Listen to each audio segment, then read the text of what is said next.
मखसूस नशिस्तों का case, supreme court ने इलेक्शन कमीशन का भाम दूर कर दिया। पार्टी सर्टिफिकेट जमा कराने वाले पीटीआई के उम्मीदवार हैं। 12 जुलाई के फैसले में कोई अभाम नहीं। सुप्रीम कोर्ट का 12 जुलाई का शॉर्ट ऑर्डर बहुत वाज़ेह है। मखसूस नशिस्तों के केस में अक्सरियती फैसला देने वाले 8 जजेस की वजाहत जारी। इलेक्शन कमीशन वजाहत के नाम पर अपनी पोजीशन तब्दील नहीं कर सकता। इलेक्शन कमीशन की वजाहत की दरख्वास्त दुरुस्त नहीं। इलेक्शन कमीशन ने हुक्म को गैर जरूरी तौर पर पेचीदा बनाया। इलेक्शन कमीशन ने खुद बैरिस्टर गौहर को पार्टी चेयरमैन तस्लीम किया। इलेक्शन कमीशन तस्लीम कर चुका है कि पीटीआई एक रजिस्टर्ड सियासी जमात है। इलेक्शन कमीशन का पीटीआई अरकान के सर्टिफिकेट तस्लीम न करना सरासर गलत है। इलेक्शन कमीशन को इस इकदाम के आईनी और कानूनी नताइज का सामना करना पड़ सकता है। फैसले का इत्तला फौरी और सूबाई असम्बलियों पर भी होगा। फैसले पर अमल दरामद न करने के नताइज का सामना करना पड़ सकता है। इलेक्शन कमीशन को फैसले पर फौरी अमल दरामद की हिदायत। सुप्रीम कोर्ट ने इलेक्शन कमीशन की वजाहत की दरख्वास्त पर फैसला जारी कर दिया। जस्टिस मंसूर शाह ने 4 सफहात पर तफसीली फैसला जारी किया।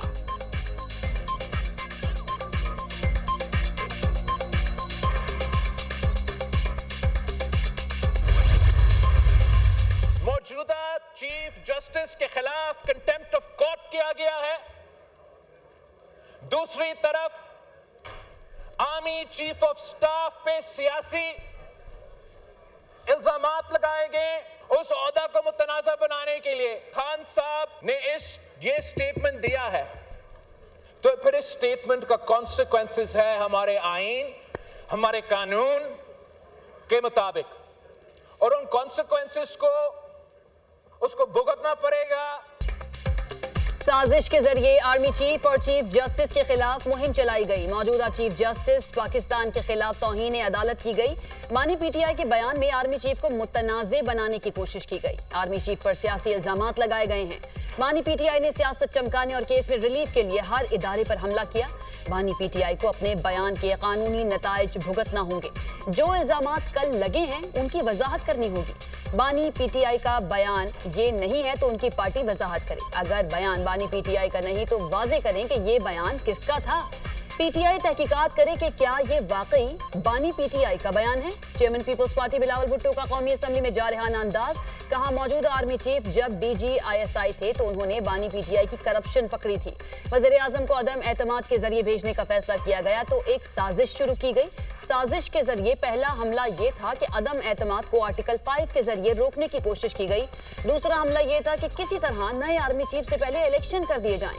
रहीम या खान से पीपल्स पार्टी के उम्मीदवार को कामयाबी मिली। अवाम ने साबित किया कि वो कैदी नंबर 804 के साथ नहीं है।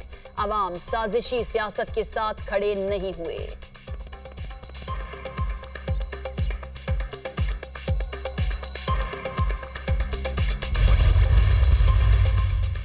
बिलावल ने मेरे कायद के हवाले से जो बातें की उन्हें मुस्तरद करता हूँ। बानी पीटीआई के खिलाफ जो बात की है उसकी मजम्मत करते हैं। हमने आईने पाकिस्तान का हल्फ उठाया है कि दुरुस्त को दुरुस्त और गलत को गलत कहेंगे। बानी पीटीआई आज भी अपनी एक एक बात पर खड़े हैं। ऑपोजिशन लीडर उमर अयूब का कौमी असम्बली में इजहार ख्याल। कहा, हम लोग नाइंसाफियों के खिलाफ सीना तान कर खड़े हैं। हुकूमत रात के अंधेरे में जो आईनी तरमीम लाना चाहती है उसके नंबर पूरे नहीं हुए। हम सार्जेंट एट आर्म्स की मुअत्तली से मुतमईन नहीं होंगे। कौन से इदारों के एहलकार थे जो पार्लियामेंट में दाखिल हुए?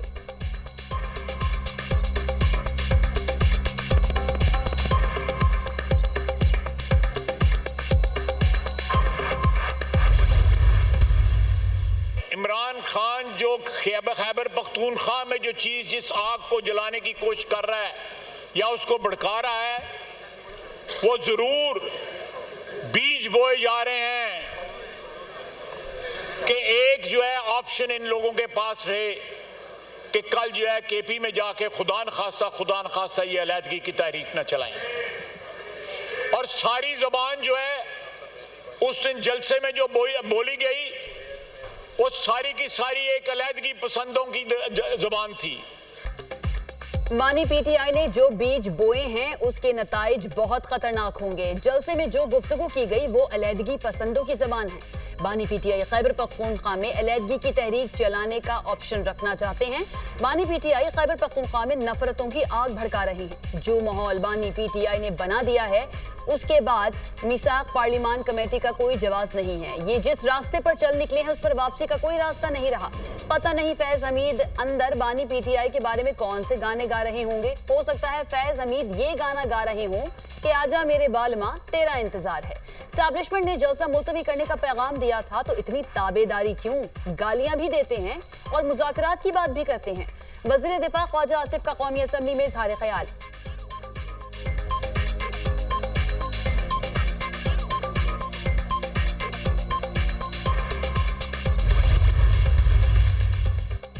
बिलावल भुट्टो जरदारी की तकरीर पर जो रद्द अमल आया उसकी तवक्को नहीं थी। पहले समझे तो सही कि बात क्या है, फिर उसका जवाब देना चाहिए। बिलावल ने सवाल किया कि ट्वीट की तहकीकात होनी चाहिए। ये ट्वीट ऐसे शख्स की हैं जो इस मुल्क में अमन नहीं चाहता। क्या कोई अपने इदारों को ऐसे मुतनाज़िब बना सकता है? जिस रास्ते आप जाना चाहते हैं वो तबाही का रास्ता है। इससे आपको कुछ नहीं मिलेगा। तुम लोगों ने इस मुल्क को क्या बना दिया? सियासत को काला कर दिया है। आप लोग अच्छे माहौल को खराब करने वाले हैं। अगर आप इस हाउस का माहौल खराब करेंगे तो पाकिस्तान का माहौल खराब करेंगे। आपने हमारे शहीदों की बेहुरमती की। हम अपने आर्मी चीफ और चीफ जस्टिस के पीछे खड़े हैं। पाकिस्तान के 25 करोड़ लोग फौज के पीछे हैं। इस हाउस की इज्जत और ताकीर होनी चाहिए। इसमें जो भी बात करें जिम्मेदारी से करें। मुझे उम्मीद थी कि पिछले 4 दिन से हम बेहतरी की तरफ जा रहे हैं। सब ने पार्लियामेंट से गिरफ्तारियों की मजम्मत की। राजा परवेज अशरफ का कौमी असम्बली में इजहार ख्याल।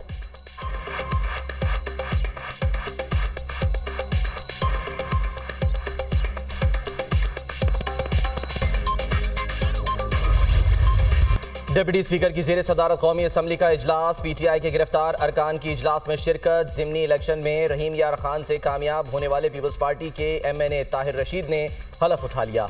डिप्टी स्पीकर ने हलफ लिया। हुकूमत ने आईनी तरमीम तैयार कर ली। कल पेश किए जाने का इम्कान। आईनी तरमीम के लिए हुकूमत को 224 अरकान की हिमायत दरकार। हुक्मरान इत्तेहाद के अरकान की तादाद 214 हो गई। मुस्लिम लीग नून 111, पीपल्स पार्टी के 69 और MQM के अरकान की तादाद 22 है। मुस्लिम लीग काफ के 5, IPP के 4 अरकान। कौमी असम्बली में मुस्लिम लीग ज़िया, बलूचिस्तान अवामी पार्टी, बलूचिस्तान नेशनल पार्टी का 1-1 रुकन, सुन्नी इत्तेहाद काउंसिल के 80, जमीयत उलमाए इस्लाम के 8 अरकान, मजलिस वहदतुल मुस्लिमीन, पख्तूनख्वा मैप और BNP मेंगल का 1 रुकन है। कौमी असम्बली में आज़ाद उम्मीदवारों की तादाद 8 है।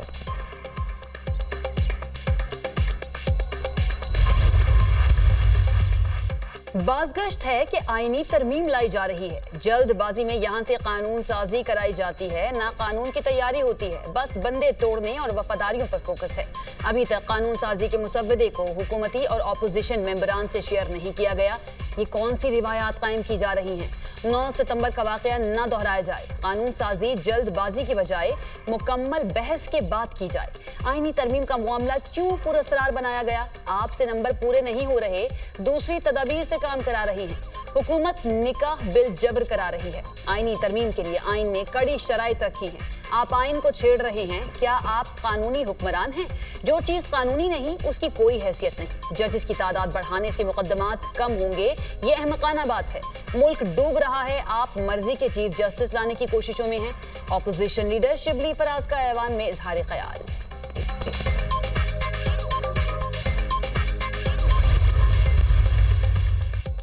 जब नंबर्स पूरे होंगे कानून साजी ले आएंगे। अगर नंबर पूरे नहीं होंगे तो नहीं करेंगे।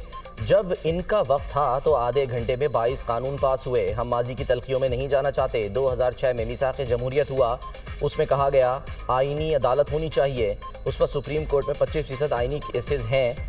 18 साल एक चीज़ इल्तवा में रही। आपके बानी PTI ने भी बाद में इस पर साइन किया।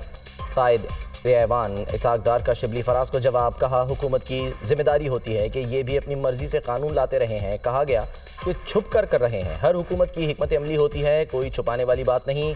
आए मिलकर चीज़ों को दुरुस्त करते हैं। इस बिल में अच्छी चीज़ें दे सकते हैं तो दें।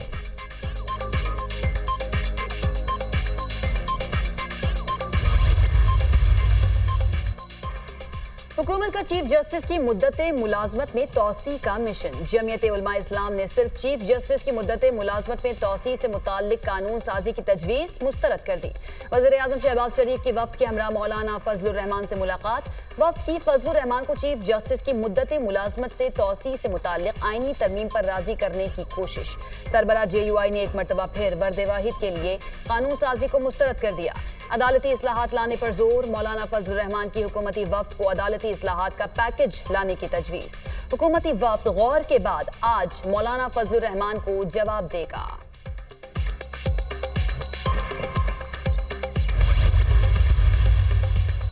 आईनी तरमीम की सेनेट से मंजूरी के मामले पर हुकूमत को ऐवान बाला में भी मुश्किलात का सामना। सेनेट में हुकूमती अरकान की तादाद 59 है। ऐवान बाला में हुकूमत को बिल की मंजूरी के लिए 64 अरकान की हिमायत दरकार। चेयरमैन सेनेट यूसुफ रजा गिलानी आईनी तरमीम में वोट नहीं डाल सकेंगे। अगर JUI हिमायत का ऐलान कर भी दे तो हुकूमत को सेनेट में एक रुकन की कमी का सामना होगा।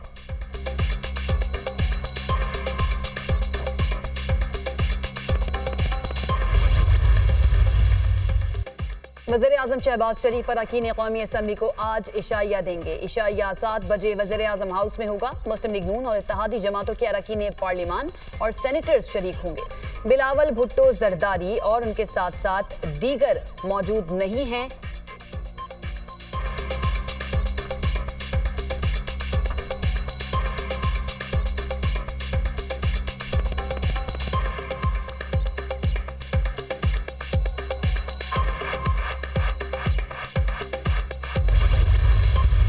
अगर आपने आइन में कोई तरमीम करना है, कोई बिल लेके आना है, तो उसका भी एक तरीकाकार आइन में वज़ा है। आइन यही कहता है कि असम्बली के रूल्स फॉलो होंगे, रूल ऑफ बिजनेस फॉलो होगा, कानून के मुताबिक होगा। कल इनकी कैबिनेट कमेटी की मीटिंग हुई है, उसमें कोई भी ऐसा एजेंडा नहीं था। मैं नहीं समझता कि कोई बिल आज मुँह हो सकता है। अगर इसके बावजूद इन्होंने कोई बिल मुँह किया, वो आइन की तो क्या, वो आइन के सरीहन खिलाफ वर्जी होगी। मैं नहीं समझता कि आज आईन और कानून के मुताबिक कोई बिल पेश किया जा सकता है। बिल पेश करने के लिए आईन और कानून में तरीक़ाकार वज़ा है। हुकूमत की जानिब से बिल पेश करने से पहले काबीना से मंजूरी लाजमी है। कल काबीना के इजलास में किसी बिल की मंजूरी नहीं दी गई। अगर आज कोई बिल पेश किया जाता है तो ये आइन की खिलाफ वर्जी होगी। बैरिस्टर गौहर की गुफ्तगू।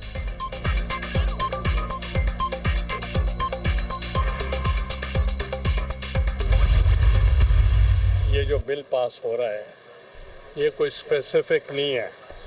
ये एक ऐसा बिल है जिस पे एक रिफॉर्म्स की बात है और जो स्पेकुलेशन ये हैं कि हमारी नंबर जो हैं पूरे हैं या नहीं हैं।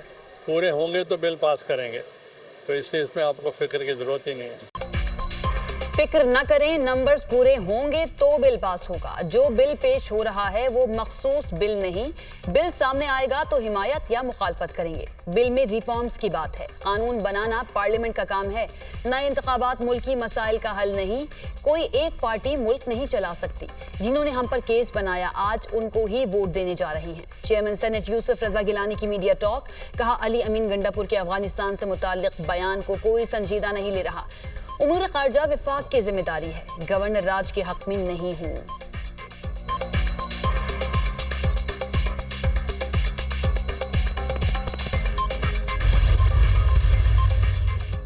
मुमकिना आईनी तरमीम के नतीजे में चीफ जस्टिस काजी फाइज ईसा 26 अक्टूबर 2027 तक चीफ जस्टिस रहेंगे। रिटायरमेंट की उम्र 68 साल होने के बाद जस्टिस मंसूर अली शाह 27 नवंबर 2030 तक बतौर जज तैनात रहेंगे। जस्टिस मुनीब अख्तर 13 दिसंबर 2031, जस्टिस याहया आफरीदी 22 जनवरी 2033 तक बतौर जज फराइज सरअंजाम दे सकेंगे। जस्टिस अमीनुद्दीन खान 30 नवंबर 2028, जस्टिस जमाल मंदोखेल 10 नवंबर 2029 तक काम जारी रख सकेंगे। जस्टिस मोहम्मद अली मजहर 4 अक्टूबर 2032, जस्टिस आयशा मलिक 2 जून 2034 और जस्टिस अतर मिनल्लाह 12 दिसंबर 2029 तक फराइज सरअंजाम देंगे।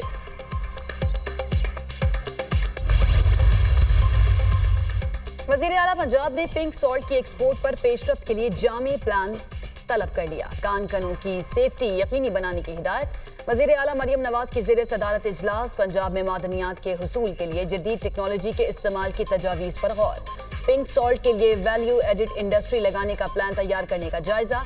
वज़ीर आला मरियम नवाज का कहना है कि पाकिस्तान के लिए पिंक सॉल्ट खजाने के मुतरादिफ है। ग्रां कदर मुल्क की ज़खायर कोड़ियों के भाव नहीं बिकने देंगे।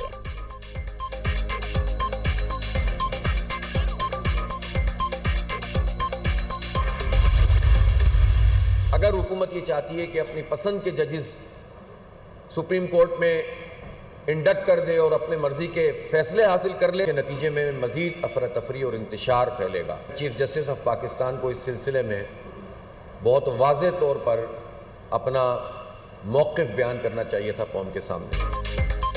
हुकूमत सुप्रीम कोर्ट में मर्जी के जजेस लगाना चाहती है। जजेस की मुद्दत मुलाजमत में तोसी से अफरा तफरी बढ़ेगी। चीफ जस्टिस को जजेस की मुद्दत मुलाजमत से मुतालिक अपनी पोजीशन वाज़े करना होगी। अदालती इस्लाहात का बिल मुल्क के लिए ख़तरनाक होगा। हुकूमत को अदालती मामला नहीं छेड़ना चाहिए। अमीर जमात इस्लामी हाफिज नईमुर रहमान की मीडिया टॉक।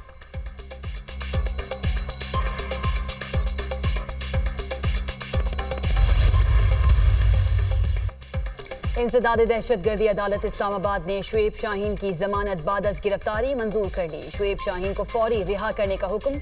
अदालत ने शुएब शाहीन की 1 लाख के मचलकों के एवज जमानत मंजूर की। शेर अफजल मरवत, शेख वकास अकरम समेत पीटीआई के गिरफ्तार रहनुमाओं की जमानत का केस। शेर अफजल मरवत, सईद शाह, वकास अकरम की जमानत की दरख्वास्त मुतल्लिका जज खुद सुनेगा। जज ताहिर अब्बास सिपरा के रिमार्क्स। दीगर मुल्जिमान की जमानत की दरख्वास्तों पर समाअत पीर तक मुलतवी। इस्लामाबाद हाई कोर्ट ने पीटीआई रहनुमा शेर अफजल मरवत को किसी भी मुकदमे में बगैर इजाजत गिरफ्तार करने से रोक दिया।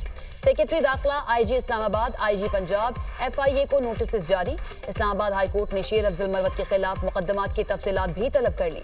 जस्टिस समन रिफत इम्तियाज ने शेर अफजल मरवत की दरख्वास्त पर तहरीरी हुक्मनामा जारी कर दिया।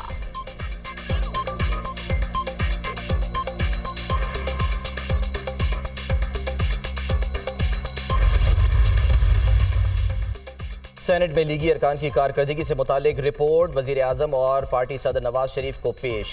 इसहाक डार और डिप्टी चेयरमैन सैदाल खान की पार्लिमानी कारकर्दगी गैर तसल्ली बख्श करार। इसहाक डार कायदे ऐवान और वजारत खारजा की जिम्मेदारियों के बायस सेनेट को वक्त नहीं दे पा रहे। Deputy chairman senate Saidal Khan Nasir दफ्तरी औकात के बजाय शाम को दफ्तर आते हैं। तहरीक इंसाफ के 17 सेनेटर्स हुकूमती इत्तेहाद के 59 सेनेटर्स पर भारी हैं। लीगी सेनेटर्स अपोजिशन का मुकाबले में नाकाम नजर आते हैं। रिपोर्ट का मतन।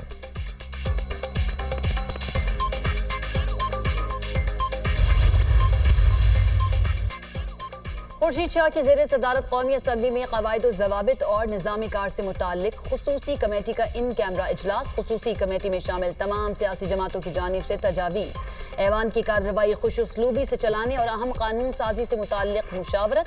ज़रा के मुताबिक खुसूसी कमेटी इजलास में एक ज़ैली कमेटी बनाने का फैसला। ज़ैली कमेटी में मखसूस कमेटी के मेंबरान भी शामिल होंगे। ज़ैली कमेटी में सेनेटर्स और स्पेशल इन्वाइटीज भी शामिल होंगे। ज़ैली कमेटी पार्लियामेंट के रूल्स एंड बिजनेस में तरमीम पर तजावीज़ देगी। पार्लियामेंट और अरकान असम्बली के इस्तेहकाक से मुताल्लिक तजावीज़ दी जाएंगी।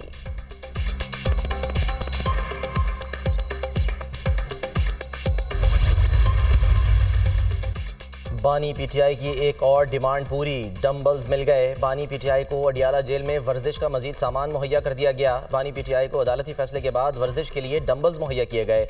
पीटीआई इससे पहले बानी पीटीआई को जेल में वर्जिश के लिए साइकिल भी मुहैया की गई थी। बाहर के मुल्कों से जो मुज़ाकरात करने हैं वो वफाक ही का इख्तियार है, लेकिन अली अमीन गंडापुर की अगर आप पूरी बात सुने तो वो ये कह रहे हैं कि वो वफाक ही को कह रहे हैं कि कोई हल बताएं। पार्लियामेंट हाउस से जाके पार्लियामेंटेरियंस को उठा लिया गया, मुझे जो है सुप्रीम कोर्ट से उठा लिया गया। तो आप देखें कि किसी इदारे की कोई इज्जत नहीं रह गई। गवर्नर रूल का सोचना भी नहीं चाहिए खैबर पख्तूनख्वा में। अगर आपने गवर्नर रूल वहाँ पे लगाया, मामला हाथ से निकल जाएंगे। अगर 10 लोग पार्लियामेंट से उठाए जाएंगे तो स्पीकर की क्या अहमियत रह जाएगी। टेम्परेचर को नीचे लाना चाहिए। खैबर पख्तूनख्वा में गवर्नर राज लगाने से मामलात हाथ से निकल जाएंगे। साबिक वजीर फवाद चौधरी की मीडिया टॉक, कहा दूसरे मुमालिक से मुज़ाकरात विफाक का काम है। अली अमीन गंडापुर विफाक को ही कह रहे हैं कि कोई हल बताओ। ख्वाजा आसिफ की दहशत गर्दी के बारे में कोई संजीदा गुफ्तगू नहीं सुनी।